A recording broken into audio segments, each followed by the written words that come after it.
First of all ఈ initiative తీసుకున్న Kevin అనే అతను ఇలా ఒక బాధితుడు.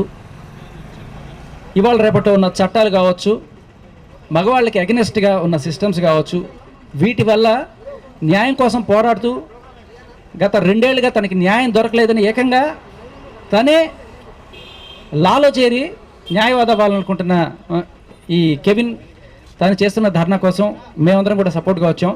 ఇవాళ హీ టీమ్స్ రావాల్సిన అవసరం ఎంతైనా ఉంది, మెన్స్ కమిషన్ రావాల్సిన అవసరం ఎంతైనా ఉంది అనే దానికోసమే మేము ఈ పోరాటం. సో ఇవాళ ఎంతోమంది బాధితులు, ఒక అతుల్ సుభాష్ కావచ్చు, ఆ ఢిల్లీలో ఉన్న బేకరీ ఓనర్ కావచ్చు, కొంతమంది పోలీస్ ఆఫీసర్సే ఉరేసుకొని చనిపోయిన దాఖలాలు. అంతెందుకు రీసెంట్గా ఒక మన మీడియా మిత్రుడికి కూడా ఇటువంటి సన్మానమే జరిగింది పాపం, షీటిన్స్లోకి పిలిచి. సో ఇలా ఎంతోమంది బాధితులు ఈ చట్టాలకి, ఈ సిస్టమ్స్కి బలైపోతున్నారు వాళ్ళ తప్పు లేకుండా కూడా. నేను అనేది ఏంటంటే ఆడవాళ్ళు గౌరవంగా బతకాలి, తలెత్తుకొని బతకాలి, ధైర్యంగా బతకాలి. దట్ డజంట్ మీన్ మగాడు తలదించుకొని బతకాలి, వాడి తప్పు లేకపోయినా కూడా పోలీస్ స్టేషన్లో చేతులు కట్టుకొని నిలబడాలి, వాడి గౌరవం లేకుండా బతకాలి అనేది. మోడెస్టీ ఆఫ్ ఎ ఉమెన్ ఎలాగో రెస్పెక్ట్ మెన్ అనేది కూడా మనం చట్టాల్లో తీసుకురావాలి. సో ఇలా ఇవాళ మాతో జాయిన్ అవ్వడానికి హీ టీమ్స్ కోసం డిమాండ్ చేస్తూ, పురుషుల కమిషన్ కోసం డిమాండ్ చేస్తూ, అండ్ అలాగే మరికొన్ని డిమాండ్స్ కూడా వినిపించడానికి ఇవాళ కొంతమంది అడ్వకేట్లు, కొంతమంది బాధితులు, కొంతమంది లా స్టూడెంట్స్ అందరూ కూడా మనతో జాయిన్ అయ్యారు. సుబ్బు గారు ప్రముఖ అడ్వకేట్, ఇంతకుముందు పీపీగా కూడా చేశారు హైకోర్టులో. సార్ మీరు చెప్పండి. అందరికీ నమస్కారం అండి. ఈరోజు హీ టీమ్స్ అంటే సెపరేట్గా షీ టీమ్స్ ఏ విధంగా అయితే ఉన్నాయో, హీ టీమ్స్ సెపరేట్గా ఫామ్ చేయడం కోసం నిజంగా ఈరోజు మేమందరం కలిసికట్టుగా పోరాడుతున్నాం. ఎందుకంటే బాధిత మహిళలు అని ప్రతి దాంట్లోనే వింటుంటాం తప్ప బాధిత పురుషుడు అని చెప్పేసి ఎవరో చెప్పుకోరు. అదేవిధంగా 498A కేసు ఏ విధంగా అయితే ఆడవాళ్ళకు ఉందో 498B అనేది కూడా, అంటే ఏదైతే గృహహింస అనేది ఉందో, గృహహింసకి కేవలం స్త్రీ మాత్రమే బాధితురాలు కాదు, పురుషుడు కూడా బాధితుడే. ఇప్పుడు మీరు చూస్తున్నటువంటి చాలా కేసులలో ఇప్పుడు అంటే మోస్ట్లీ సుప్రీంకోర్టు కూడా మన వ్యాఖ్యానించింది ఏంటంటే మోస్ట్లీ 498A కేసులన్నీ కూడా మిస్యూజ్ అవుతున్నాయి అని చెప్పేసి చెప్తున్నారు. ఏంటంటే ఎప్పుడో అంటే అనాది కాలంలో స్త్రీ బాధింపబడింది, తను అంటే వెనుకబాటుతనానికి గురి కాబడిందని చెప్తున్నారే తప్ప నవీన కాలంలో పురుషుడికి అదే పరిస్థితి ఏర్పడుతుందని చెప్పేది మాత్రం అందరూ మర్చిపోతున్నటువంటి అంశం. ఏంటంటే ఇప్పుడున్నటువంటి నవీన కాలంలో ఆడవాళ్ళు అన్ని విషయాల్లోనూ, అన్ని అవకాశాల్లోనూ, ఉపాధిలోనూ అన్నిట్లోనూ ముందున్నారు, రాణిస్తున్నారు. అదేవిధంగా భర్తను కూడా అన్ని విషయాల్లోనూ డామినేట్ చేస్తున్నారు. మోస్ట్లీ నాకు తెలిసినంత వరకు నేను చేసిన 100 కేసులు చేసి ఉంటా, దాంట్లో మోస్ట్ ఆఫ్ ద కేసులు అన్నీ కూడా ఏంటి అని అంటే భార్య బాధితులు ఎక్కువ ఉన్నారు. దాదాపుగా ఒక 90 నుంచి 85% కేసులు మొత్తం కూడా ఫాల్స్ 498A కేసులు, ఫాల్స్ MC కేసులు. అంటే ఫాల్స్ అంటే తప్పుడు ఆరోపణలు చేయడం భర్తల మీద. అంటే మమ్మల్ని పోరును చూసి అలా చేయమంటున్నారు, ఇలా చేయమన్నారు, మమ్మల్ని దరిద్రంగా ట్రీట్ చేస్తున్నారు, మమ్మల్ని అలా నాట్ ఓన్లీ పురుషుడు, ఇక్కడ తల్లిదండ్రులకి సంబంధం లేకపోయినా నాకు ఒకటి US కేసు వచ్చిందండి. తను ఇక్కడ ఉండి పెళ్లి చేసుకొని US అమ్మాయిని తీసుకెళ్ళాడు. USలో ఉన్న అమ్మాయి ఇండియాలో ఉన్న అత్తమామల మీద, అదేవిధంగా ఆడపడుచుల మీద, అదేవిధంగా మరుదుల మీద కూడా కంప్లైంట్ పెట్టిన దాఖలాలు ఉన్నాయి. సో దయచేసి ఇక్కడ ఏంటంటే ఇక్కడ మేమంతా మా డిమాండ్ ఏంటంటే షీ టీమ్స్ ఏ విధంగా అయితే ఏర్పాటు చేయబడ్డాయో అదేవిధంగా బాధిత పురుషుడికి కూడా హీ టీమ్స్ అనేది ఖచ్చితంగా రావాలి. ఆర్టికల్ 14 ఏంటంటే చట్టం ముందు అందరూ సమానమే, అలాగే పురుషుడు కూడా చట్టం ముందు సమానమే కదా. కేవలం 498A కేసు అని, MC కేసు అని, DPA యాక్ట్ అని, ఇలాంటివి డౌరీ ప్రొవిజన్ యాక్ట్ అని ఇలాంటివి చేయని అంశాలు కూడా ఎన్నో, దాదాపుగా 100 కేసులలో అమ్మాయికులు బలవటం మనం చూస్తూనే ఉన్నాం. సో దీంట్లో కేవలం స్త్రీ ఎవరైతే ఉన్నారో, అంటే గృహిణి ఎవరైతే ఉన్నారో, భార్య పాత్ర పోషిస్తున్నటువంటి స్త్రీ ఎవరైతే ఉన్నారో ఆవిడ తన భర్త మీద, అదేవిధంగా భర్త కుటుంబీకుల మీద, అసలు సంబంధం లేని వాళ్ళ మీద కూడా ఈ 498లో అక్యూజులుగా అటాచ్ చేస్తూ ఉంటారు. సో ఇలాంటివన్నీ పోవాలి. ఇలాంటి కేసుల్లో పారదర్శకతమైనటువంటి, నిర్దిష్టమైనది, అదేవిధంగా పారదర్శకత కలిగినటువంటి ఎంక్వైరీ కావాలి. ఎవరైతే నిజంగా పొరపాటు చేశారో ఖచ్చితంగా కావాలి. ఇక్కడ మీరు చూసుకున్నట్లయితే చాలా వరకు ఏం జరుగుతుందండి, పురుషుడు మమ్మల్ని మా భార్య వేధిస్తుంది అని మీడియా ముందుకు వచ్చి చెప్పడానికి సిగ్గుపడుతుండ్రు. అంటే నువ్వు పోలీస్ స్టేషన్లో పోలీసులే తిడుతున్నారు, సిగ్గులేదు?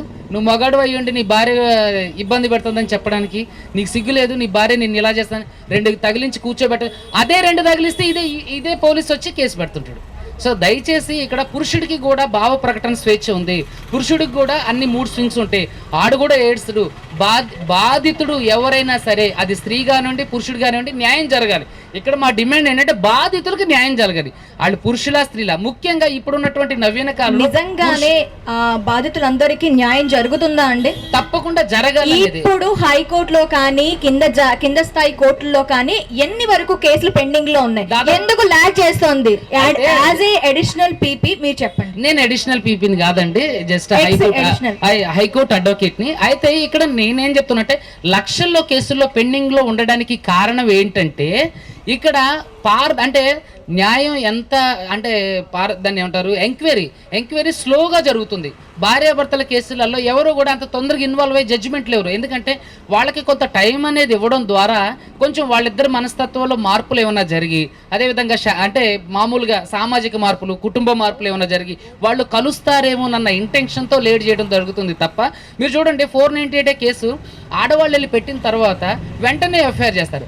అదే ఒక పురుషుడు వెళ్ళి నా భార్య ఇలా చేస్తుందంటే కేసు చేయరు, తిడతారు పోలీసులే. సిగ్గులేదురా నీకు, బుద్ధి లేదురా నీకు, వెళ్ళి నీ భార్యతో చక్కగా ఉండు అని చెప్తారు. అదే స్త్రీ ఏం చేయకోకుండానే చూడండి, నేను చెప్తున్నా దాదాపుగా 80 నుంచి 90% కేసులు మొత్తం కూడా స్త్రీలు కావాలని అహంభావంతోనూ ఈగోయిస్టిక్తోనూ, అదేవిధంగా సాధించాలి, వీళ్ళని ఏదో ఒక విధంగా సాధించాలి అనే ఇంటెన్షన్తోనే కేసులు పెడుతున్నారు తప్ప, పురుషులు నిజంగా ఏ విధమైనటువంటి తప్పు చేసినా చూడండి, కామన్గా సంసారంలో అనేవి చిన్న చిన్న గొడవలు అనేవి రావడం సహజం, భార్యాభర్తల మధ్య అని అలకలు రావడం సహజం.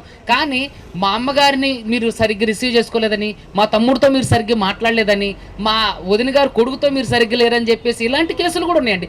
రిమోట్ ఇవ్వలేదని, అత్తగారు రిమోట్ ఇవ్వలేదని కేసులు పెట్టిన నా దగ్గర ఉన్న కేసులు. రిమోట్ ఇవ్వలేదని టీవీ చూస్తుంటే ఇట్స్ హాస్యాస్పదం, నిజంగా మనకే వింటుంటే నవ్వు. రిమోట్ ఇవ్వలేదని, మా అత్తగారు నాకు సరైన గుర్తింపునివ్వట్లేదని, ఎక్కడికన్నా వెళ్ళినప్పుడు మా కోడలను పరిచయం చేయట్లేదు. అయ్యో కోకొలండి, అత్తగారు నార్మల్గా కూర్చొని కాఫీ పెట్టేవన్నా నేను నీకు ఏమన్నా పని మనిషినా అనే సిచ్యువేషన్ వచ్చింది. సో దయచేసి ఇక్కడ పురుషుడు ఎవరైతే బాధింపబడుతున్నవాడు అంటే నవీన కాలంలో వాడు పురుషుడు మాత్రమే. సహజ సిద్ధంగా పురుషుడు కోపిస్ట్ అయినప్పటికీ కూడా చాలా లోతైన భావజాలం కలిగిన వాడు. ఏది అంటే విషయాన్ని విశ్లేషించి దాన్ని అర్థవంతంగా తన కుటుంబానికి అప్లై చేసి, అంటే సాదాసీదాగా అయినా సరే తన కుటుంబాన్ని ఒక బ్యాలెన్స్డ్గా నడిపించడానికి మాత్రమే ఆలోచిస్తారు. సో అలాంటి పురుషుడికి ఈరోజు రక్షణ కొరవైంది. ఇప్పుడు ఆడవాళ్ళకి దిశ చట్టం అని, తర్వాత నిర్భయ చట్టం అని, 498A అని, ఎంసీ అని, తర్వాత DP act, dowry provision act అని, తర్వాత హెరాస్మెంట్ కేసులు అని. కానీ పురుషుడికి ఎటువంటి కేసులు లేదు. మీరు చూడండి, ఒక టెక్కి చనిపోయిండు, నా భార్య నన్ను ఎట్లా సరే సిగ్గుపోతుంది తప్ప తనకి న్యాయం జరగట్లేదు. కాబట్టే ఈరోజు తను అంటే ప్రపంచానికి ఇండికేషన్ ఇచ్చిండు, అరే బాబు మేము కూడా భార్య ద్వారా బాధితులమే. అట్లా వాళ్ళొక్కలే కదండి, ఎంతోమంది మీరు చూసుకున్నట్లయితే ఇప్పుడు నాట్ ఓన్లీ 498 కేసు, రేప్ కేసుల్లో కూడా చాలా వరకు మ్యూచువల్ కన్సెంట్గానే జరుగుతున్నాయి. అవి వాళ్ళిద్దరి మధ్య గొడవ వచ్చిన తర్వాత అవి రేపులుగా పరిణమిల్లుతున్నాయి తప్ప, చాలా వరకు రేప్ కేసులు అనేవి ఫాల్స్ కేసులు. యాజ్ అడ్వకేట్గా నా ఎక్స్పీరియన్స్ చాలా వరకు రేప్ కేసులు ఫాల్స్ కేసులే పెడుతున్నారు. వాళ్ళిద్దరూ కలిసి లివింగ్ రిలేషన్లో ఉంటారు, అన్ని సరదాగానే ఉంటుంది, అన్ని సవ్యంగానే సాగుతుంది. వాళ్ళిద్దరి మధ్య ఎటువంటి డిస్ప్యూట్ వచ్చినా అది రేప్గా పరిణమిల్లుతుంది. అంటే మీకు ఎగ్జాంపుల్గా ఒక కేసు చెప్తే, ఇక్కడే మన సింగరేణి కాలనీ, దిల్సుఖ్ నగర్ దగ్గర సింగరేణి కాలనీలో, అక్కడ ఒక అమ్మాయి ఒక అబ్బాయి ఇద్దరు కూడా చిన్నప్పటి నుంచి ఫ్రెండ్స్. వాళ్ళు డిగ్రీ తర్వాత వాళ్ళిద్దరూ అంటే ఫిజికల్గా ఇంటిమేట్ అయ్యారు. అది వాళ్ళ ఫాదర్ చూశారు. ఆ అబ్బాయి మంచివాడు కాదనో ఇంకా రకరకాల కారణాలతో ఆ అమ్మాయిని వాళ్ళ ఫాదర్ గద్దించడంతో ఆ అమ్మాయి వెళ్ళి అబ్బాయి మీద రేప్ కేసు పెట్టేసింది. ఇది ఎక్కడ న్యాయం? ఇది ఎక్కడ ధర్మం చెప్పండి? అంటే వాళ్ళిద్దరు కలిసి, అంటే రేపు జరిగిన సంవత్సరాల తర్వాత వచ్చి కేసులు పెడితే అది ఎలా రేప్ కేసు కింద కన్సిడర్ అవుతుంది? సో ఇలాంటప్పుడు ఇప్పుడు మనం దాచుకోవాల్సింది ఏంటంటే పురుషుణ్ణి, తల్లిదండ్రులు కాపాడుకోవాల్సింది ఏంటంటే పిల్లల్ని, మగపిల్లల్ని కాపాడుకోవాలి, ఆడపిల్లల్ని కదా. వాళ్ళు స్వేచ్ఛ వచ్చేసింది. గాంధీజీ గారు అన్నట్టు, ఎప్పుడైతే అర్ధరాత్రి 12 గంటల తర్వాత ఆడపిల్ల తిరుగుతుంది స్వేచ్ఛ వచ్చిందంటే, ఆల్రెడీ వాళ్ళు 2-3 గంటల వరకు కూడా తిరుగుతూనే ఉన్నారు. ఇప్పుడు పురుషుడే ఏది 10 గంటలకే నిద్రపోతుండు, పురుషుడే తల్లిదండ్రులు జాగ్రత్త కాపలాగా, నువ్వు ఎక్కడికి వెళ్ళడానికి వీళ్ళెదురా బిడ్డ అని చెప్పేసి.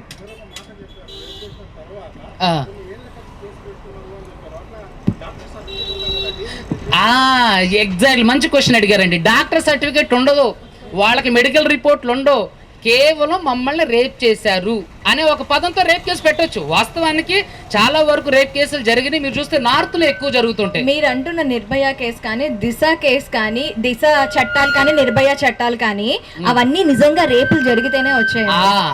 కరెక్ట్ మేడం, నిర్భయది రేపే, దిశది రేపే. కానీ చాలా వరకు ఫేక్ నిర్భయాలు ఉన్నారు, ఫేక్ దిశలు ఉన్నారు. మా క్వశ్చన్ ఏంటంటే రేపులు అబ్బాయిలు చేయట్లేదు అని అన్నట్ల, ఎక్కడో జరుగుతున్నాయి కాదనట్లేదు, కానీ ఫేక్ నిర్భయాలు ఎక్కువయ్యారు. వీధికి ఒక 10-30 మంది ఫేక్ నిర్భయాలు వచ్చారు, ఏది ఊరికి ఒక 30-40 మంది ఫేక్ దిశలు వచ్చేసారు. ఇక్కడ మా డిమాండ్ ఏంటంటే నిజంగా జరిగితే దానికి మేమే సపోర్ట్ చేస్తాం. యాజ్ అడ్వకేట్గా నేను స్త్రీకి వ్యతిరేకం కాదు, ఇక్కడ అన్యాయానికి వ్యతిరేకం. ఇక్కడ ఫేక్ నిర్భయాలు ఉన్నారు, ఆ ఫేక్ నిర్భయాలను గుర్తించండి అని అన్నట్టు. ఇప్పుడు చూసుకున్నట్లయితే ఆ అబ్బాయి మీద ఎప్పుడో జరిగిన 4 సంవత్సరాల క్రితం నన్ను రేప్ చేసి నేను కేసు పెడితే ఆ అబ్బాయి మీద పాక్సో కూడా యాక్ట్ అయింది. ఎప్పుడో రేప్ అయినప్పుడు మరి అప్పుడు ఎక్కడికి వెళ్ళింది? సీన్ ఆఫ్ అఫెన్స్లోని వీళ్ళు ఏమి ఎవిడెన్స్ గ్యాదర్ చేస్తున్నారు? దయచేసి మా అందరి గొడవ, మా అందరి బాధ, మా అందరి ఆవేదన, కెవిన్ గారి ఆవేదన ముఖ్యంగా ఏంటంటే ఇక్కడ పురుషుడు అనేవాడు ప్రతిసారి బాధితుడిగానే ఉంటుండు, పురుషుడు అనేవాడు ప్రతిసారి నిస్సహాయంగానే మిగిలిపోతుండు. అది పోలీస్ స్టేషన్లో కానివ్వండి, కుటుంబ వ్యవస్థలో కానివ్వండి, సమాజంలో కానివ్వండి, ఫ్రెండ్స్ దగ్గర కానివ్వండి, ఎక్కడైనా సరే ఇక్కడ చాతగాని ఒక అంటే నిశ్చేష్టమైన స్థితిలోకి వచ్చేస్తాడు పురుషుడు. సో దయచేసి మా అందరి ఆవేదన ఏంటంటే ఇక్కడ హీ టీమ్, షీకి అంటే అమ్మాయిలకి ఏ విధంగా అయితే షీ టీమ్ వచ్చిందో, అమ్మాయిలకి ఏ విధంగా అయితే చట్టాలు వచ్చాయో, అదేవిధంగా అబ్బాయిలకి కూడా చట్టాలు రావాలి, అబ్బాయిలకు కూడా హీ టీమ్ రావాలి, అబ్బాయిలకు కూడా కమిషన్, ఉమెన్స్ కమిషన్ ఎలా ఉందో, మహిళా కమిషన్ ఎలా ఉందో అదేవిధంగా పురుషులకు కూడా కమిషన్ రావాలి. దీని మీద అబ్బాయిల మీద జరిగే అఘాయిత్యాలకి ఒక స్పెషల్ బెంచ్ ఉండాలి. ఇప్పుడు రేప్ జరిగిన వాళ్ళకి ఫాస్ట్ ట్రాక్ కోర్ట్ ఏ విధంగా అయితే ఉందో, పోక్సో అండ్ రేప్ కేసు ఏ విధంగా అయితే స్పెషల్ బెంచెస్ ఉన్నాయో, పురుషుల మీద జరుగుతున్నటువంటి అఘాయిత్యాలకి, పురుషుల మీద జరుగుతున్నటువంటి దాడులకి, భార్యలు వేధిస్తున్నటువంటి పురుషులకి కూడా సపరేట్ బెంచ్ కావాలి, సపరేట్ జడ్జి కావాలి, సపరేట్ కమిషన్ కావాలి. ఇది మా డిమాండ్. కావాలి కావాలి హీ టీమ్స్ కావాలి, కావాలి కావాలి కావాలి, కావాలి కావాలి హీ టీమ్స్ కావాలి, కావాలి కావాలి హీ టీమ్స్ కావాలి, కావాలి కావాలి హీ టీమ్స్ కావాలి, కావాలి కావాలి హీ టీమ్స్ కావాలి, పురుషుల కమిషన్ రావాలి, కావాలి రావాలి, పురుషుల కమిషన్ రావాలి, రావాలి, పురుషుల కమిషన్ రావాలి, రావాలి రావాలి. Dear all, ఎడ్విన్ గారు కూడా ప్రముఖ lawyer, advocate. Good afternoon everybody. I thank everybody. మీ అందరికీ నా తరఫున శుభాకాంక్షలు ప్లస్ వందనాలు చెప్తున్నాను. ఇక్కడికి ఇన్వైట్ చేసిన వచ్చిన మీడియా మిత్రులందరికీ కూడా వందనాలు. ఇంతకుముందు నా కొలీగ్ మిత్రుడు చెప్పినట్టుగా we definitely demand for gender equal laws. Gender equal laws అంటే మెన్ విమెన్ సపరేట్ కాదు. ఎప్పుడైతే ఉమెన్ మేము కూడా ఆకాశంలో సగం లేకపోతే హక్కుల్లో సగం అని డిమాండ్ చేసినప్పుడు మెన్కు కూడా ఈక్వల్ రైట్స్ ఉండాలా, మెన్కు కూడా equal laws should be applied or applicable should be for both the genders. Not only women based gender laws కానీ మెన్ బేస్డ్ జెండర్ లాస్ కూడా కావాలి మాకు. ఎందుకు అంటే ఇక్కడ జరిగే కేసులలో 90% to 95% of the cases are false cases which are filed by the women. Women ఏదైతే కేసెస్ ఫైల్ చేస్తున్నారో 95 to 98% కేసెస్ ఏంటంటే పర్సనల్ గ్రడ్జెస్ డెవలప్ చేసుకోవటము, ఈగోస్ సెటిల్ చేసుకోవటము, కేసు వేసేసి సెటిల్మెంట్. నాట్ ఓన్లీ విమెన్ కానీ అలాంగ్ విత్ విమెన్ పోలీస్ దీంట్లో చాలా కోఆపరేట్ చేస్తున్నారు విమెన్కి. అంటే ఏంటంటే విమెనే ఎప్పుడు విక్టిమ్ అనుకుంటున్నారు కానీ నాట్ ఓన్లీ ఆ ఉమెన్ తోటి పాటు మెన్ కూడా విక్టిమ్స్ ఉన్నారు. వాళ్ళ లాస్ని కానీ లేకపోతే వాళ్ళ రైట్స్ని ప్రొటెక్ట్ చేసి వాళ్ళ గురించి మాట్లాడే ఒక ప్లాట్ఫామ్ లేదు. వాళ్ళు ఒకవేళ పోలీస్ స్టేషన్కి వెళ్ళినా కూడా వాళ్ళ కేసెస్ ఎవరు తీసుకోవట్లేదు. ఒక అమ్మాయి ఫైల్ చేయాలంటే 5 కేసెస్ ఫైల్ చేయొచ్చు. డొమెస్టిక్ వైలెన్స్ కానీ, 498 కానీ, రెస్ట్రిక్షన్ ఆఫ్ కాంజుగల్ రైట్స్ కానీ, మెయింటెనెన్స్ కానీ, డైవర్స్ కానీ. డైవర్స్లో కూడా అన్లాఫుల్ క్లెయిమ్స్ వేస్తున్నారు. ఎన్ని కోట్లు అంటే కోట్ల మీదనే డిమాండ్, లక్షలు కాదు, వేలు కాదు. ఒక అమ్మాయి కరీంనగర్లో భర్తను విడిచిపెట్టేసి అమెరికా వెళ్ళిపోయింది పాపం తీసుకుని. భర్త 3 కోట్లు ఇస్తా అంటే 3 కోట్లు కాదు నాకు 30 కోట్లు కావాలని చెప్పేసి డిమాండ్ చేస్తూ ఉంది. అమెరికాలో ఉంది ప్రస్తుతము. ఇంకొక భార్య హస్బెండ్ విడిచిపెట్టేసి 12 సంవత్సరాలు తనే డైవర్స్ వేసేసి భర్త నుంచి 12 ఇయర్స్ నుంచి వేరుగా ఉంది. భర్త డైవర్స్ వేసిన తర్వాత ఈరోజు అంటది నాకు సెటిల్మెంట్ కావాలి. ఉప్పల్ పోలీస్ స్టేషన్ నుంచి డైరెక్ట్ ఫోన్ చేసేసి అంటారు, సార్ మీరు ఆయనను తీసుకొని రండి, మీ క్లయింట్ని తీసుకొని వస్తే మేము సెటిల్మెంట్ చేస్తామంటారు. పోలీస్ స్టేషన్లలో ఏంటంటే 41 CRPC నోటీస్ కానీ పిలవటము, సెటిల్మెంట్స్ మాట్లాడటము ఓపెన్గా జరుగుతూ ఉంది. అదే ఒక అమ్మాయి తీసుకెళ్ళి కంప్లైంట్ ఇస్తే ప్రైమా ఫసి దాంట్లో ఎంత నిజమో ఎంత అబద్ధమని చెప్పేసి దాంట్లో అది ఫ్యాక్ట్ ఉందా లేదా అనేది that's a secondary thing. First case book చేయాలా, వీరిని కేసులో ఇరికించాలి, తర్వాత సెటిల్మెంట్ కోసం మాట్లాడాలి, తర్వాత సెటిల్మెంట్ కోసం పిలవాలి. ఇది జరుగుతూ ఉంది. So what we demand is we need gender equal laws for men too, not only for women but we need laws for men too. Then only men can survive or men can live in this women dominated society. That's what I feel strongly. ఎందుకంటే నేను ఎక్కువ matrimonial cases చేస్తూ ఉంటాను. కేసెస్లో ఏం జరుగుతుంది in and out court నుంచి తెలుసు కాబట్టి we are coming out to speak out on behalf of men. I think this platform will raise a concern for this subject, and definitely there should be some initiative from the government of India and by the government of Telangana too. Who are invited here to this program concern, I foremost thing అందరికీ నా హృదయపూర్వక నమస్కారాలు. And moreover high court advocate Edwin sir చెప్పినట్టుగా equality, right to equality between men and women, అంటే ఏదైతే equality పరంగా కేసులు జరగట్లేదు, అంటే తెలంగాణ రాష్ట్ర ప్రభుత్వంలో కావచ్చు, ఇండియాలో మీరు ఎన్ని రాష్ట్రాలు అయితే ఉన్నాయో అన్నిటినీ పరిగణించుకుంటూ పోతే రిగార్డింగ్ 41A CRPC పోలీస్ స్టేషన్స్లలో, వివిధ పోలీస్ స్టేషన్స్లలో ఉండేటువంటి ఏదైతే అంటే claiming to be that there was a settlements in the police station, right? అంటే ఈ 41 CRPC అంటే 7 years బిలో కేసెస్ ఏదైతే ఉంటాయో వాటికి సంబంధించినటువంటి దాంట్లో మనకు 41A CRPC according to the Arnesh Kumar versus state of Bihar ఆ జడ్జిమెంట్ ప్రకారంగా నోటీస్ ఇవ్వబడుతుంది అందరికీ. సో ఆ నోటీస్ ఇచ్చే క్రమంలో కొన్ని సందర్భాల్లో కొన్ని పోలీస్ స్టేషన్స్లో ఏమవుతున్నాయంటే ఎవరైతే నేరం మోపబడినటువంటి, అంటే ఎవరి మీద అయితే నేరం మోపబడుతుందో వారు పోలీస్ స్టేషన్కి వచ్చినప్పుడు ఇలాంటి అంశాలు మనకు కనబడుతూ ఉన్నాయి. సో దానివల్ల ఏంటంటే మెన్ మీద ఉమెన్స్ కొంతమంది, అందరూ కాదు కొంతమంది, వారు కేసెస్ ఎక్కువ పెట్టడం జరుగుతుంది. అలాగే మీరు 498 DVC అండ్ మెయింటెనెన్స్ కేసులో చూసినట్లయితే మెయింటెనెన్స్లో కూడా మీకు కర్ణాటక హైకోర్టు జడ్జిమెంట్ ఇవ్వడం జరిగింది. కొన్ని మెయింటెనెన్స్ ఎందుకు ఇవ్వాలి అని చెప్పి మెజిస్ట్రేట్ గారు కూడా అడగడం జరిగింది. అండ్ ఇక్కడ only one sided partiality, one sided agenda ఆ క్లెయిమ్స్ అనేటివి రావడం అనేది ఒకటి మనం గమనించాలి. అండ్ మరోవర్ ఇంకోటి ఏంటంటే ఇక్కడ వీరు డిమాండ్ చేసినట్టుగా, అంటే అవర్ ఫోర్మోస్ట్ ఎజెండా ఏంటంటే హ్యూమన్ రైట్స్ కమిషన్, ఏదైతే తెలంగాణ రాష్ట్ర ప్రభుత్వంలో హ్యూమన్ రైట్స్ కమిషన్ మరియు లోకాయుక్తలో మెజిస్ట్రేట్స్ అంటే కన్సర్న్డ్ చైర్మన్ గారు లేరు. సో ఇది దాదాపు 1.5 year నుంచి పెండింగ్లో ఉంది. సో ఈ పెండింగ్లో ఉన్నటువంటి అంశం ఏదైతే ఉందో దానికి సంబంధించి ఇప్పుడు ఒక చైర్మన్ కావాలి తెలంగాణకి. ఎందుకు అంటే రాష్ట్రంలో ఉండే ఇప్పుడు దాదాపు తెలంగాణలో 4 కోట్ల జనాభా సంఖ్య అనేది మనం చూస్తూ ఉన్నాము. సో అందరూ కూడా పోలీస్ అట్రాసిటీస్ కానీ వివిధ రకాల ఫాల్స్ కేసెస్ మీద ఏదైతే బాధితులు ఉన్నారో వాళ్ళందరూ హైకోర్టుకు కానీ లేకపోతే కమిషన్కి వచ్చి కంప్లైంట్ ఇవ్వడం కానీ అలాంటి కంప్లైంట్స్ కుప్పలుగా దాదాపు రికార్డు రూమ్లలో పెండింగ్లో ఉన్నాయి. దాదాపు 5,000 చిలుకు అప్రాక్సిమేట్లీ, మరి తెలియకుండా ఎన్ని ఉన్నాయో తెలియదు. సో అలాంటి కేసెస్ని దృష్టిలో పెట్టుకొని ఈ ప్రోగ్రామ్ అనేది కండక్ట్ చేశారు. సో దానికి సంబంధించి అదొకటి, లోకాయుక్తలో చైర్మన్ గారిని నియమించడం. అండ్ ఇవి నియమించడానికి ఉద్దేశం ఏంటంటే పెండింగ్ కేసులు సాల్వ్ చేయాలని చెప్పేసి. అంటే పోలీసులు పెట్టే కేసులన్నీ కూడా అది తప్పు ఉండొచ్చు, ఒప్పు ఉండొచ్చు, అది కోర్టు పరిధిలోకి వెళ్ళినప్పుడు అది నిజమా అబద్ధం అనేది మెజిస్ట్రేట్ గారు నిర్ణయించే పద్ధతి అది. కానీ ఏంటంటే ఇక్కడ జరిగినటువంటి అంశాలు ఏంటంటే కొన్ని ఫాల్స్ కేసెస్ ఎక్కువ అవుతున్నాయి. అన్లీడ్ ఇప్పుడు మీరు ప్రిజన్స్లో చూడండి, జైలు శాఖలో కూడా జైల్స్ ఎక్కువ అవుతున్నాయి. ఇప్పుడు మా డిఐజీ గారు కూడా జైల్స్ పెట్టాలని చెప్పేసి వారు డిమాండ్ చేయడం జరిగింది ప్రభుత్వాన్ని. సో అంటిల్ ఇప్పుడు గవర్నమెంట్ కూడా ఒక డిసిషన్ తీసుకుంటే బాగుంటుంది. ప్రిజనర్స్ ఎక్కువ అవుతున్నారు, జైల్లో కేసెస్ ఎక్కువ అవుతున్నాయి, కోర్టులు కూడా పెండింగ్ కేసులు సాల్వ్ చేయడానికి legal service authority of India అనేది స్టార్ట్ చేయడం జరిగింది. అది లోక్ అదాలత్లో కాంప్రమైజ్లు కేసెస్ అవి ఉంటాయి. సో ఇలాంటి అంశాలు చాలా ఉన్నాయి. సో ఇది ఒక్క వన్ సైడెడ్ పార్ట్ ఆఫ్ అనేది లేదు.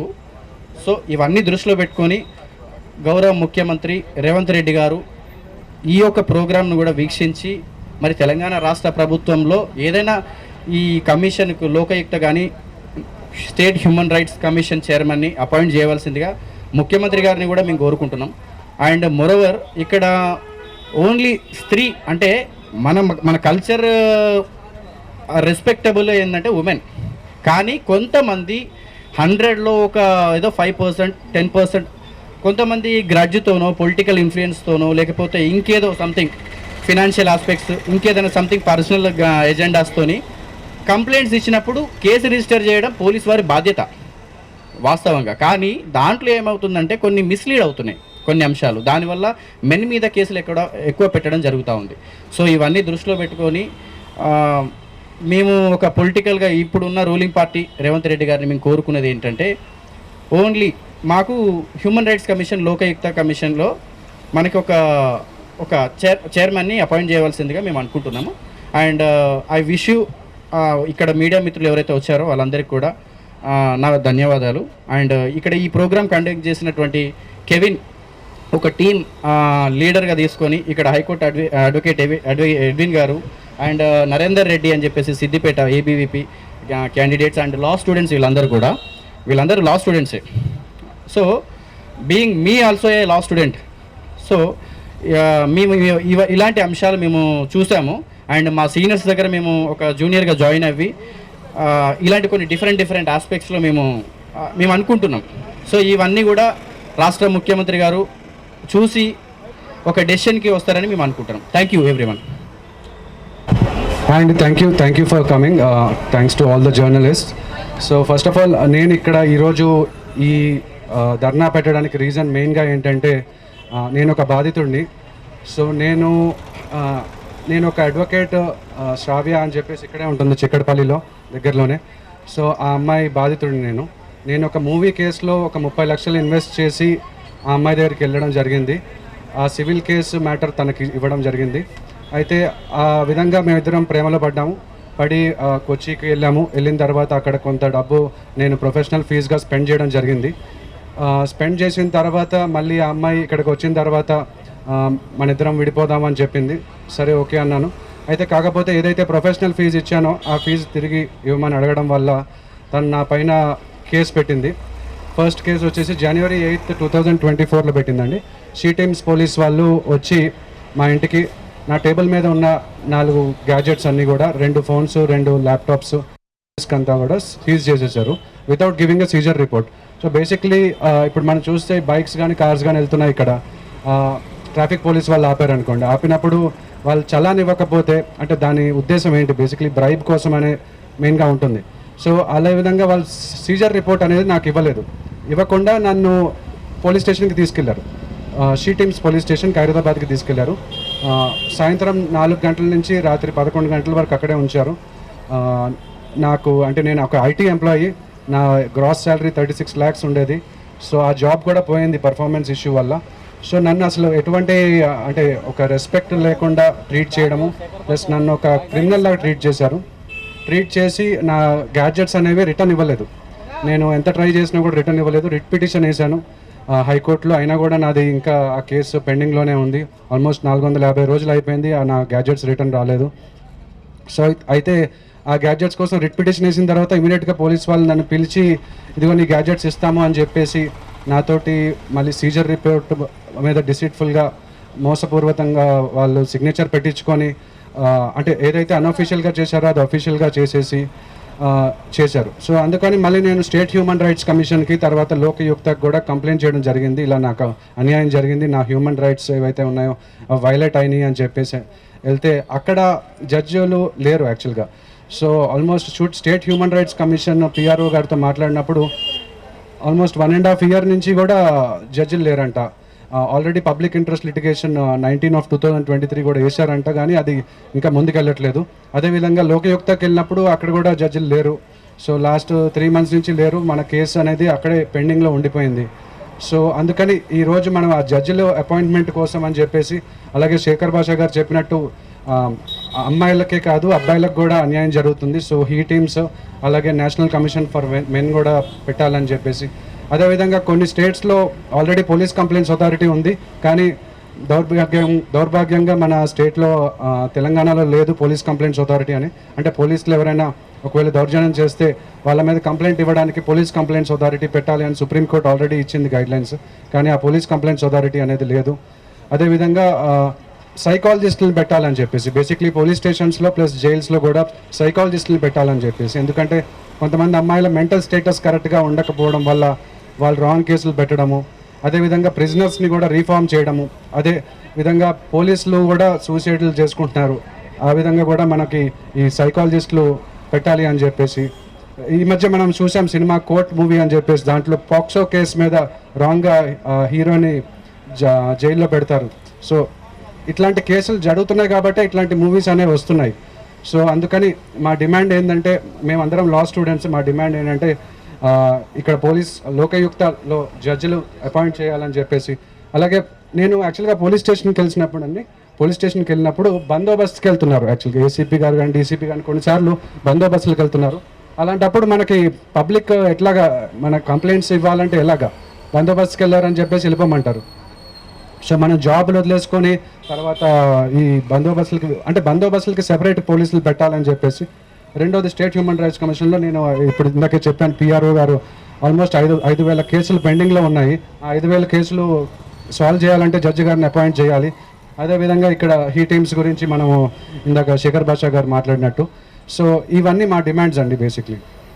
పురుషుల కోసం ప్రత్యేక కమిషన్ ఏర్పాటు చేయాలి. రావాలి రావాలి రావాలి రావాలి రావాలి. ఇది ఫస్ట్ దేనికోసం ఆర్గనైజ్ చేశారు ఇది? యాక్చువల్లీ ఇది వచ్చేసి ఒకటి పురుషుల మీద జరుగుతున్న అన్యాయం ఒకటి, తర్వాత ఇంకోటి వచ్చేసి మనకి చైర్మన్ గారు లేరు, ఇది లోకాయుక్తలో చైర్మన్ గారు లేరు, తర్వాత హ్యూమన్ రైట్స్ కమిషన్లో కూడా మనకు చైర్మన్ గారు లేరు. సో వాళ్ళని అపాయింట్మెంట్ చేయమని చెప్పేసి అని అదొకటి. అండ్ ఈ సత్వర న్యాయం అనేది ఒకటి జరగాలి. మనకు పెండింగ్ ఉంటున్నాయి ఈ కేసులన్నీ, పెండింగ్ కేసులన్నీ కూడా మనకు త్వరగా అయిపోతాయి. అది పెండింగ్ ఉండకూడదు. 2 years నుంచి పొజిషన్ ఖాళీగా ఉంది. సో బాధితులు కూడా ఎక్కువైపోతున్నారు, అది తగ్గాలని చెప్పేసి అని మన మేజర్ ఇది డిమాండ్స్. అయితే హీ టీమ్స్ అనేది కూడా ఎందుకంటే ఆడవాళ్ళ వల్ల సో ప్రతి కేసులు ఇవి అన్నీ కావాలని పెట్టుకున్న కేసులు ఎక్కువైపోతున్నాయి. ఆ కేసులు ఎక్కువ అవ్వకుండా ఇది ఉండాలి అని అంటే ఇది కూడా మగవాళ్ళ బాధితులకు కూడా అన్యాయం జరుగుతుంది కాబట్టి ఆ బాధితులకు అన్యాయం జరగకుండా న్యాయం జరిగేటట్టు ఇది ఉండాలని ఆ టీం అనేది ఒకటి ప్రొవైడ్ చేస్తే అండ్ ఇది చేస్తే బాగుంటుంది. మ్యూచువల్ జస్టిస్ మెన్కి ఫీమేల్కి ఇద్దరికి ఉండాలని చెప్పేసి అని మన మేజర్ డిమాండ్స్. అంటే ఈ ఆర్గనైజ్ వచ్చేసి ఇప్పుడు రీసెంట్గా స్టార్ట్ చేశారా లేకపోతే ఇంతమందిగా ఉన్నది ఎట్లా? ఇంతకుముందు ఏం లేదు, మనం ఫస్ట్ టైం ఇట్లా స్టేజ్ ధర్నా మనం ఇట్లా చేయడము మొదటిసారి ఇది. సో మనకి గవర్నమెంట్ ఎట్లా సపోర్ట్ చేస్తుంది అనేది మనం ముందు చూద్దామని మనది. సో ఇప్పటి నుంచి కొంచెం మంచిగా నలుగురికి ఉపయోగపడే ఇదిగా మనం కొన్ని ప్రోగ్రామ్స్ ఇట్లా ఇది చేసి ఇది కొన్ని హైలైట్ చేసి మనకున్న ఇష్యూస్ని మనం అందరికీ తెలియజేయాలనేది భావ ప్రకటన కింద మనం పెట్టడం కూడా జరిగింది. అంటే ఇప్పుడు ఇది చూశాక నిజంగా బాధితులు వస్తారంటారా? బాధితులు ఆల్రెడీ ఉన్నారండి, బాధితులు ఎక్కడ లేరండి, ప్రతి దగ్గర ఉన్నారు, ప్రతి కుటుంబంలో ఏదో రకంగా వస్తారు. ఎందుకంటే ఇప్పుడు మనం నార్మల్గా అక్కడిక్కడ ఉండి కూడా మాట్లాడితే, నిన్న మేము ఒక దగ్గర పోయినాం ఈదిని అరేంజ్ చేయడానికి. మేము ఒక షాపుకి పోతే ఆ షాపుల భార్య ఆ షాపు ఓనర్ మీద వాళ్ళ కోడలు కొడుకు మీద కంప్లైంట్ ఇచ్చింది. కేసు ఇది ఫాల్స్, ఇది పిల్లల్ని కూడా చూడనిస్తలేదు, దూరం పెట్టింది. 3-4 ఏళ్ళ నుంచి పోలీసుల చుట్టూ ఇటు తిరుగుకుంటా ఇబ్బంది పడుతున్నారు. సో మనం ఒక నార్మల్ మనిషిగా పోయి మనం నార్మల్గా మాట్లాడితే ఎందుకు అని అంటే వాళ్ళు వచ్చేసి అరే మాకు కూడా ఉన్నది, మా ఇంట్లో కూడా సమస్య ఉన్నది అని చెప్తున్నారు. సమస్య ప్రతి మనిషికి ఉన్నది. అది భార్యనే కాదు, ఒక ఫ్రెండ్ అనే కానీ, అమ్మాయి ఫ్రెండ్ అనే కానీ, లేకపోతే ఒక దగ్గర ఒక కమ్యూనిటీలో మనం కలిసి ఉంటే వీడు ఎట్లా ఇబ్బంది పెట్టాలని అనుకున్నప్పుడు ఒక అమ్మాయిని కానీ ఎవరిని కానీ ఒక లేడీని ముందు పెట్టి కంప్లైంట్ కూడా చేస్తున్నారు. సో ఫాల్స్ కేసులు ఎక్కువైతున్నాయి. సో అవి కొంచెం తగ్గాలంటే మనం కొంచెం ఆలోచించి ముందుకు రావాలి. సో దాని గురించి కూడా పోలీసు కానీ ఇది కానీ లేకపోతే మన గవర్నమెంట్ కానీ వాటికి ఒక సపరేటు వ్యవస్థ ఏర్పాటు చేస్తే బాగుంటుందని చెప్పేసి అని మనం హీ టీమ్స్ ఇది కూడా మనం కొంచెం మాట్లాడడం జరుగుతుంది. Hi brother. I'm Dinesh. I'm from Padal Ramreddy Law College, first year. అంటే మీరు దీనికి దేనికోసం సపోర్ట్ చేస్తున్నారన్న? ఫస్ట్ ఆఫ్ ఆల్ మనకు హ్యూమన్ రైట్స్లో జడ్జెస్ కానీ తక్కువ ఉన్నారు, అందువల్ల చాలా పెండింగ్ కేసెస్ ఉన్నాయి. సో వాటిని క్లియర్ చేయాలి, దానివల్ల మనకు కొంచెం బర్డెన్ తగ్గుతుంది. అండ్ కోర్టు పైన కూడా చాలా నమ్మకం వస్తుంది. తొందరగా కేసులు సాల్వ్ అయినాయి అనుకో, మనకు ఆర్డినరీ పీపుల్కి విధంగా కోర్టుకు వెళ్ళి మనకు న్యాయం పొందగలం అనేటువంటి శక్తి వాళ్ళకి వస్తుంది. సో అది నాకు అనుకుంటున్నాను. అండ్ సెకండ్ వన్ ఏంటిది అంటే ఈరోజు రేపట్లో అయితే లేడీస్కి చాలా సేఫ్టీ ఉంది. అంటే ఉన్నది, లేదని కాదు, ఉంది. కానీ ఉమెన్స్కి ఈ విధంగా కావాలి. ఎందుకంటే అందరూ ఉమెన్స్ ఒకేలా ఉండరు, కొంత చీటింగ్ చేసే వాళ్ళు కూడా ఉంటారు, అందరూ బాయ్స్ ఒకేలా ఉండరు. సో వాళ్ళకి ఎవరైతే నష్టపడుతున్నారో ఉమెన్స్ నుంచి వాళ్ళు కాపాడుకోవాలి, వాళ్ళ కోసం మనం స్టాండ్ తీసుకోవాలి అని చెప్పేసి ఈరోజు మనం ఇది స్టార్ట్ చేయడం జరిగింది. అంటే ఇప్పుడు వచ్చేసి మీరు ఇక్కడ ఏంటంటే స్టూడెంటా, లేకుంటే స్టూడెంట్గా సపోర్ట్ చేస్తున్నారా, లేకుంటే ఒక సారీ మ్యారీడా ఫస్ట్ ఆఫ్ ఆల్ మీరు? నేను అన్మ్యారీడ్ సార్. సో అంటే ఇట్లాంటి జాగ్రత్తలు రాకుండా ముందే అలా ఏం లేదు, చూస్తున్నాం కదా సొసైటీలో మనం ఉన్నప్పుడు అన్నీ చూస్తుంటాం. అది మన వరకు వచ్చేదానికంటే ముందే పక్క వాళ్ళకి వస్తున్నప్పుడు దాన్ని సాల్వ్ చేయడం మంచి ఆలోచన నేను అనుకున్నాను. అందుకని నేను వచ్చినాను ఇక్కడ చేయడం. సో మామూలుగా మీరు ఎక్కడెక్కడ చూసారంటే ఇక్కడ బాయ్స్కి ఇక్కడ అన్యాయాలు జరుగుతుంది, మీరు ఎక్కడెక్కడ గమనించారు, ఎక్కడెక్కడ చూశారు? సొసైటీలో ఉన్నప్పుడు అన్నీ చూస్తాం సార్. ఇప్పుడు న్యూస్ పేపర్లో కానీ సోషల్ మీడియాలో చాలా వస్తున్నాయి. ఫర్ ఎగ్జాంపుల్ మొన్న అతుల్ కేసు కూడా ఉంది. సో వీడియో తీసి మరీ ఏడ్చుకుంటూ మరీ సూసైడ్ చేసుకోవడం జరిగింది. సో అన్నీ చూసినాక విధంగా మనకు అనిపిస్తుంది. సో మన విధంగా ఉండాలి, మన విధంగా సపోర్ట్ చేయాలి అని చెప్పేసి చార్జ్ చేయడం జరుగుతుంది. అలా కొందరు మాత్రమే బయటికి చెప్పుకోగలుగుతున్నారు, చాలామంది చెప్పుకోలేక కుమిలిపోయినటువంటి వాళ్ళు కూడా చాలా ఉన్నారు. అండ్ కొందరు ఏంటి అంటే సూసైడ్ చేసుకుంటారు డైరెక్ట్, ఎవరు చెప్పుకోలేక. మనము పోలీస్ స్టేషన్కి వెళ్ళినా కానీ వాళ్ళు ఏం చేస్తారు, మొత్తం సపోర్ట్ మొత్తం లేడీస్కే ఉంటుంది కాబట్టి వాళ్ళు చెప్పలేకపోతారు. సో న్యాయం అక్కడ జరగదు. మనం కూడా మెన్స్కి సపోర్ట్ చేయాలి. మెన్ రైట్కి సపోర్ట్ చేస్తే ఇక్కడ ఒక సార్ ఉన్నారు, సార్తో మనం మాట్లాడదాం. Hi sir. ఇప్పుడు మానవ హక్కుల కమిషన్ అనేది ప్రజలు ప్రశాంతంగా బతకడానికి, ప్రజలలో శాంతిని పెంచడానికి ఉద్దేశించిన రాజ్యాంగబద్ధమైన సంస్థ. ఈ సంస్థను గతంలో జస్టిస్ సుభాష్ రెడ్డి గారు లాంటి వారు ఎంతోమంది పెద్దలు దీనిలో పనిచేశారు, ఎన్నో కేసుల్ని పరిష్కరించారు. అయితే ఇప్పుడు ఆ సంస్థలు నిర్వీర్యమైపోయాయి. బీఆర్ఎస్ ప్రభుత్వంలో వాటిని భర్తీ చేయలేదు, అదే కాంగ్రెస్ ప్రభుత్వంలో భర్తీ చేయట్లేదు. కాబట్టి ఈ యొక్క రాజ్యాంగబద్ధ సంస్థలు నడుస్తేనే ప్రజాస్వామ్య విలువలు పెంపొందించబడతాయి, ప్రజలు సురక్షితంగా ఉంటారని చెప్పి వీటిని తక్షణమే భర్తీ చేయాలని చెప్పి డిమాండ్ చేస్తూ ఈరోజు ధర్నా కార్యక్రమాన్ని ఏర్పాటు చేయడం జరిగింది. సార్ మీరు ఏంటి సార్ అంటే సపోర్ట్ చేయడానికి వచ్చారా, లేకుంటే మీరు ఏమన్నా ఇది అంటే ఈ యొక్క మానవ హక్కుల కమిషన్ని ప్రభుత్వాలు వాళ్ళకి నచ్చిన వ్యక్తులతో పెట్టాలని చూస్తూ ఉన్నారు. అట్లా కాకుండా ప్రజల కోసం పనిచేసే వాళ్ళు, రాజ్యాంగాన్ని పరిరక్షించే వాళ్ళు, చట్టాలని పరిరక్షించే వాళ్ళతో ఫిలప్ చేయాలి. ఇది రాజకీయ పునరావాసం కాకుండా ఉండాలి. కాబట్టి గత కొన్ని 3 సంవత్సరాల నుంచి ఈ కమిషన్ పనిచేయట్లేదు. స్టాఫ్కి జీతాలు ఇస్తూ ఉన్నారు. తర్వాత ఎన్నో కేసులు అక్కడ పెండింగ్ ఉన్నాయి. సో ఈ కేసులన్నీ చాలా ఇంపార్టెంట్ సంబంధించినవి, సామాన్య బీద ప్రజలకు సంబంధించిన కేసులు. వీళ్ళు డబ్బులు పెట్టి పెద్ద కోర్టులోకి పోలేరు కాబట్టి ఒక తెల్ల పేపర్ పైన రాసిస్తే ఇక్కడ కంప్లైంట్గా నమోదై వీటిపైన విచారణ జరుగుతుంది. కాబట్టి ఇవి సత్వరం ఈ యొక్క కమిటీలను ఈ యొక్క కమిషన్ని భర్తీ చేసి ఈ కేసులు పరిష్కారం చేయాలని డిమాండ్ చేస్తూ ప్రభుత్వానికి మాకు నిరసన తెలియజేస్తూ ఈ ధర్నా కార్యక్రమం ఏర్పాటు చేస్తాం. సార్ ఇప్పుడు నిజంగా బాయ్స్ అనే వాళ్ళు అన్యాయాలు జరుగుతాయని చెప్పేసి ఇట్లాంటి మీరు పెట్టినంత మాత్రాన బయటకు వచ్చి మాకు నిజంగానే అన్యాయం జరిగింది, మాకు న్యాయం చేయని చెప్పేసి బయటకు వస్తారంటారా? ఇప్పుడు ఇక్కడ డబ్బులతో పని లేదు ఈ సంస్థలో, కానీ తెల్ల పేపర్ మీద రాసేస్తే సమస్యకు అక్కడ పరిష్కారం చూపెడతారు వాళ్ళు. మానవ హక్కులు పెంపొందించడం కోసం ఇది ఉన్న సంస్థ కాబట్టి. సో న్యాచురల్గా ఎన్నో సమాజంలో ఎన్నో సంఘటనలు జరుగుతూ ఉన్నాయి. అన్ని సంఘటనలు బయటికి రావట్లేదు. వచ్చిన సంఘటనలన్నా అయినా అట్లీస్ట్ ఒక తెల్ల పేపర్ మీద రాసేస్తే దీనిపైన విచారణ జరుగుతుంది. సామాన్య మానవునికి ఇంకా కోట్లపైన నమ్మకం ఉంది, అందులో మానవ హక్కుల కమిషన్ పైన ఇంకా ఎక్కువ నమ్మకం ఉంది. కాబట్టి ఈ యొక్క సంస్థల ఏర్పాటు చాలా అవసరం. సార్ ఇప్పుడు మరి 3 years బ్యాక్ నుంచి ఈ సంస్థ అనేది రన్ అవుతుంది అనేది చెప్పారు కదా. సో 3 years నుంచి ఎంతమంది ముందుకు వచ్చేసి మీకు కంప్లైంట్ అనేది ఇవ్వడం జరిగింది ఈ సంస్థ? ఇప్పుడు తెలంగాణ రాష్ట్ర మానవ హక్కుల కమిషన్లో 10,000కు పైచీలకు కంప్లైంట్లు పెండింగ్లో ఉన్నాయి. ఈ గత 3 సంవత్సరాల నుంచి పనిచేయట్లేదు కాబట్టి చాలామంది కంప్లైంట్ ఇవ్వడానికి వచ్చిన వాళ్ళు కూడా వెనకకి వెళ్ళిపోయారు, ఇవ్వకుండా. ఇక్కడ సభ్యులు లేరని చెప్పి కొంతమంది ఇచ్చారు, కానీ వాటిని అట్లా నెంబర్ చేసి పక్కన పడేశారు. సో ఈ కమిషన్ ఒక ఉద్దేశం ఏంటంటే సత్వరంగా ఇమీడియట్గా వాటిపైన తీర్పులు చెప్పాలి, సమస్యను పరిష్కారం చేయాలి. వీటిని పెండింగ్ పెడితే లాభం లేదు. సో అవి వృధా అయిపోతాయి పెండింగ్ పెడితే. కాబట్టి ఈ కమిషన్ అనేది దీనివల్ల చాలా ఉపయోగం ఉంది కాబట్టి కమిషన్ ఏర్పాటు చేయాలని డిమాండ్ చేస్తాం. సార్ నిజంగానే బాయ్స్కి వచ్చేసి అన్యాయాలు జరుగుతున్నాయి అంటారా ఎట్లా? సో ఇప్పుడు ఎన్నో సంఘాలు ఉన్నాయి, భార్య బాధితుల సంఘాలు అని కొన్ని ఉన్నాయి ఈ విధంగా. సో వాళ్ళ ఆలోచన విధానం ఆ విధంగా ఉంటుంది. సో కుటుంబ వ్యవస్థ అనేది పటిష్టంగా లేదు ఈ మధ్యలో. ఎందుకంటే ఉమ్మడి కుటుంబాలు ఉండేవి, ఇప్పుడు న్యూక్లియస్ ఫ్యామిలీస్ అయ్యాయి. తర్వాత వీళ్ళకు సర్ది చెప్పేవాళ్ళు ఫ్యామిలీ కౌన్సిలర్స్ కూడా లేరు. సో ప్రభుత్వ ఆధ్వర్యంలో ఫ్యామిలీ కౌన్సిలర్స్ పెడితే ఇటువంటి భార్యాభర్తల సంబంధాలు పటిష్టంగా ఉంటాయి. ఒక family is the primary school అన్నమాట. మొదటి స్కూలు పిల్లోడికి ఏంటంటే కుటుంబం అన్నమాట. ఈ ఒక కుటుంబం లోపల ఆ స్కూల్ లేకుండా పోతే అది చాలా సమాజానికి దెబ్బ. కాబట్టి ఖచ్చితంగా ఈ యొక్క ఫ్యామిలీ కౌన్సిలింగ్ సెంటర్లు కూడా పెట్టాల్సిన అవసరం ఉందని చెప్పి ఈ సందర్భంగా తెలియజేస్తున్నాను.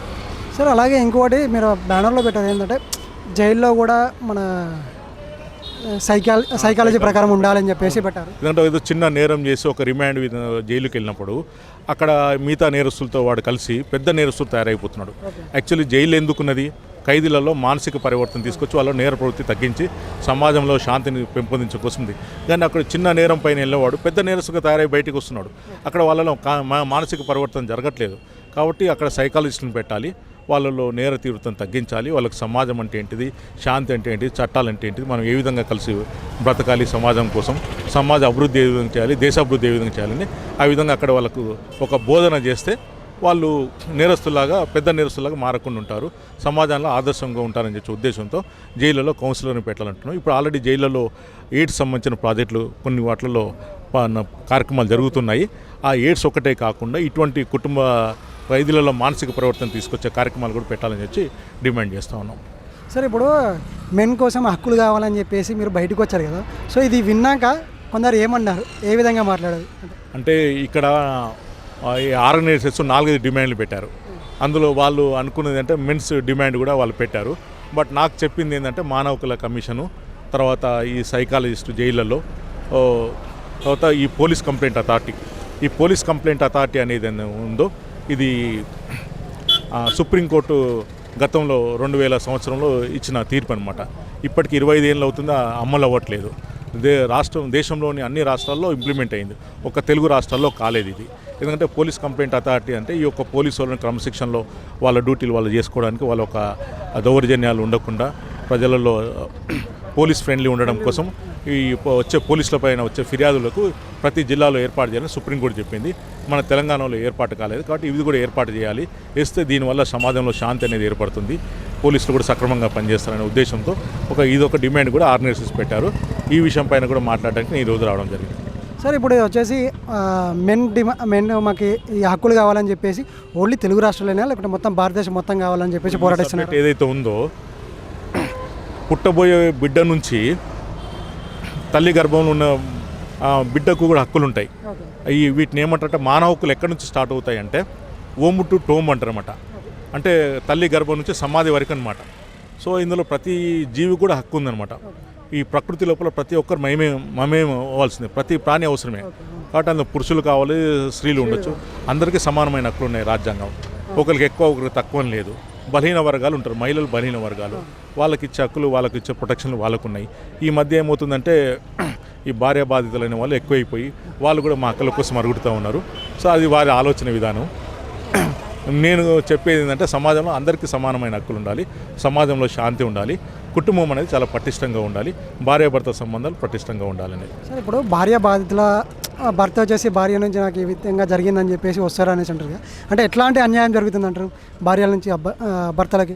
ఇప్పుడు 2 విధాలుగా ఆలోచించాలి. భర్తల్ని వేధించే భార్యలు ఉన్నారు, భార్యలను వేధించే భర్తలు కూడా ఉన్నారు. ఓన్లీ ఒక గ్రూప్ మాత్రమే మంచోళ్ళు అని అనడానికి లేదు. సో దీన్ని ఒక్కొక్క కేసు బట్టి వేరే ఉంటుంది. సో మనం ఏంటంటే పెళ్ళికి ముందు కొన్ని దేశాల్లో లేదు సార్, పెళ్ళికి ముందు ఫ్యామిలీ కౌన్సిలింగ్ ఇస్తారు వాళ్ళకు. మన దేశంలో అటువంటి వ్యవస్థ లేదు. కాబట్టి ఈ పెళ్ళికి ముందే వీళ్ళు ఫ్యామిలీ కౌన్సిలింగ్ సెంటర్లు ఏర్పాటు చేసి వాళ్ళకు ఒక కుటుంబం పైన ఒక అవగాహన, భార్యాభర్తల సంవాదాల పైన అవగాహన అనేది ఏర్పాటు చేస్తే సమాజం అనేది శాంతిగా ఉంటుంది. ఈ డైవర్స్ కేసులు కూడా తగ్గిపోతాయి. ఈ చీటికి మాటికి పోలీస్ స్టేషన్ పోవాల్సిన పరిస్థితులు ఉంటాయి. సమాజం బాగుంటుందని చెప్పి నా ఉద్దేశం. సార్ ఇప్పుడు ఇది మెన్ హక్కులు అనేసి పెట్టారు కదా, ఇది ఎట్లా అంటే అది భార్యాభర్తలు విడిపోయాక కౌన్సిలింగ్ కోసమా లేకపోతే విడిపోకుండా ఉండడానికి కౌన్సిలింగ్ కోసమా? ఇది కోర్టులు ఉన్నాయి. కోర్టులు ఎందుకు ఉన్నాయి అంటే భార్యాభర్తలను కలపడానికే ఉన్నాయి తప్ప చాలామంది అనుకుంటారు కోర్టుకు పోతే భార్యాభర్తలను విడదీస్తారనుకుంటారు. కాదు, అది చాలా తప్పు కాన్సెప్ట్. జడ్జి గారు కూడా ఒక విడాకులు ఇచ్చే ముందు ఇద్దరిని కూర్చోబెట్టి మాట్లాడతాడు. ఆయన కలపడానికే ప్రయత్నం చేస్తాడు, విడగొట్టడం కోసం కాదు. సో ఇది ఒక రాంగ్ కాన్సెప్ట్ ఉంది, కోర్టులు అంటే విడగొట్టేదని చెప్పి. సో ఈ భర్తలకు హక్కులు అంటే ఒక కుటుంబంలో ఇద్దరికి సమాన హక్కులు ఉన్నాయి. వాళ్ళ బాధ్యతలను వాళ్ళు బాధ్యతలను అర్థం చేసుకోకుండా బజార్న పడిపోయి ఈ విధంగా కొట్లాడుకుంటున్నారు. ఈ కోర్టులకు పోతే ఆ తర్వాత పోలీస్ స్టేషన్లకు పోతే సమస్యలు తగ్గించాల్సిన పోలీస్ స్టేషన్లు కోర్టులు కూడా కొన్నిసారి కొన్ని పెరిగిపోతూ ఉన్నాయి. సో ఇది మంచి పరిణామం కాదు. సో వీటిని హద్దులో పెట్టాలంటే కూడా ఫ్యామిలీ కౌన్సిలింగ్ అనేది చాలా అవసరము. ఉమ్మడి కుటుంబాలు లేవు కాబట్టి ఈ ఫ్యామిలీ కౌన్సిలింగ్ సెంటర్లు కూడా ప్రభుత్వ ఆధ్వర్యంలో ఏర్పాటు చేస్తే బాగుంటుంది.